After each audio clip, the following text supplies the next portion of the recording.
चलो नमस्कार दोस्तों, प्रज्ञाचक्षु पुनर्वसन सेवा केंद्र की यूट्यूब चैनल पर आप सर्वेનું हार्दिक स्वागत તેમજ અભિવાદન કરીએ છીએ। આજે રાજેશભાઈ ફેફર અને તેમનો પરિવાર સંસ્થા પરિષદમાં પધાર્યા છે, ત્યારે સંસ્થા પરિવાર વતી આવનાર તમામ મહેમાનોનું હૃદયથી સ્વાગત કરીએ છીએ।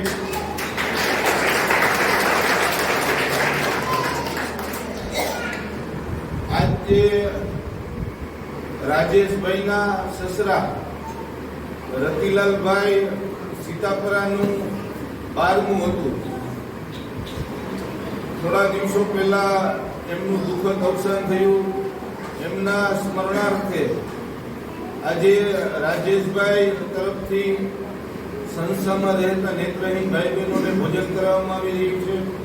તો આપણે સૌ કુદરતને હૃદયથી પ્રાર્થના કરીએ કે કુદરત એ દિવ્ય આત્માને પોતાના સાનિધ્યમાં વસાવે, સદગતની આત્માને શાંતિ પ્રદાન કરે અને સાથે સાથે જે પરિવાર ઉપર જે દુઃખ આવી પડ્યું છે તે દુઃખને સહન કરવાની કુદરત શક્તિ આપે, એવી જ આપણે સૌ કુદરતના શ્રીચરણોમાં પ્રાર્થના કરીએ।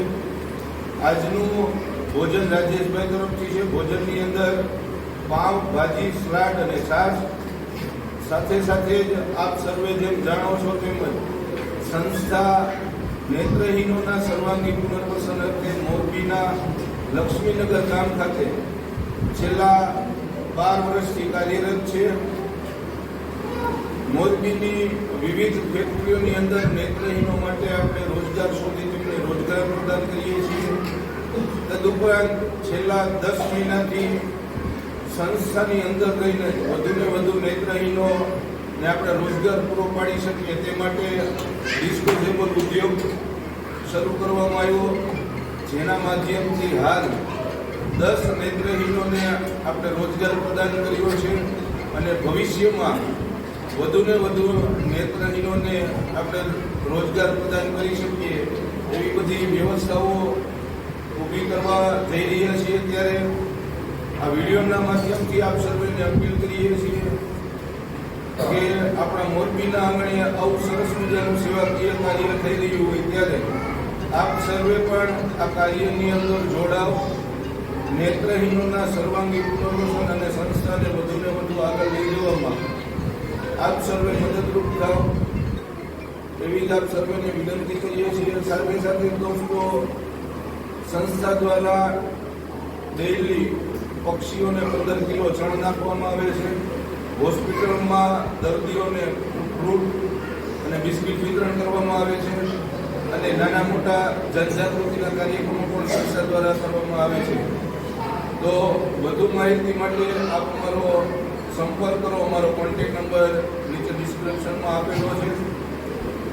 એથી વિશેષ જો આપણે રૂબરૂ તમારે નિહાળવું હોય તો એક વખત સંસ્થાની મુલાકાત લેવા માટે અવશ્ય પધારો। અમારું સરનામું છે મોરબી માળિયા હાઈવે, લક્ષ્મીનગર ગામની અંદર મોરબી રાષ્ટ્રીય સેવા મંડળ પ્રજ્ઞાચક્ષુ પુનર્વસન સેવા કેન્દ્ર સંકુલ 1। અમારું બીજું સંકુલ છે લક્ષ્મીનગર ગામની ઓપોઝિટ સાઈડ આર્યવ્રત સ્કૂલની બાજુમાં ડૉક્ટર કુસુમબેન અમરતલાલ દોશી પ્રજ્ઞાચક્ષુ પુનર્વસન સેવા કેન્દ્ર સંકુલ 2, જેનું હાલ નિર્માણ કાર્ય ચાલુ છે। આગામી થોડા સમયની અંદર એ સંકુલ પણ આપણું ચાલુ થઈ જશે। તો ઝડપથી એ સંકુલનું જે કામ બાકી છે એ પૂરું કરવામાં પણ સમાજના સાથ અને સહકારની ખૂબ જ જરૂર છે। ત્યારે આ વિડીયોને વધુને વધુ શેર કરો જેથી અન્ય લોકો સુધી પણ સંસ્થાની વાત પહોંચે। જો આપ ચેનલ પર નવા હોય તો ચેનલને સબસ્ક્રાઈબ કરો, વિડીયોને લાઈક કરો અને કમેન્ટ બોક્સમાં કમેન્ટ કરી જણાવો કે સંસ્થા જે એક્ટિવિટી કરી રહી છે આપને કેવી લાગી છે। તો ફરી આપણે સૌ રતિલાલભાઈની દિવ્ય આત્મા માટે કુદરતને પ્રાર્થના કરીએ કે કુદરત એ જીવને શિવ સુધી પહોંચાડે અને પરિવારને જે દુઃખ આવ્યું છે એ સહન કરવાની શક્તિ પ્રદાન કરે। આજના દિવસે રાજેશભાઈ અને તેમનો પૂરો પરિવાર સંસ્થા પરિષદમાં પધાર્યા છે, ત્યારે સંસ્થા પરિવાર વતી આવનારા તમામ મહેમાનોનો હૃદયથી આભાર વ્યક્ત કરીએ છીએ। તો ફરી મળશું આવા જ નવા વિડીયો સાથે। ત્યાં સુધી કેમેરામેન પવન પરાડકર સાથે મને મયુર ગજેરાને રજા આપશો. આભાર, ધન્યવાદ.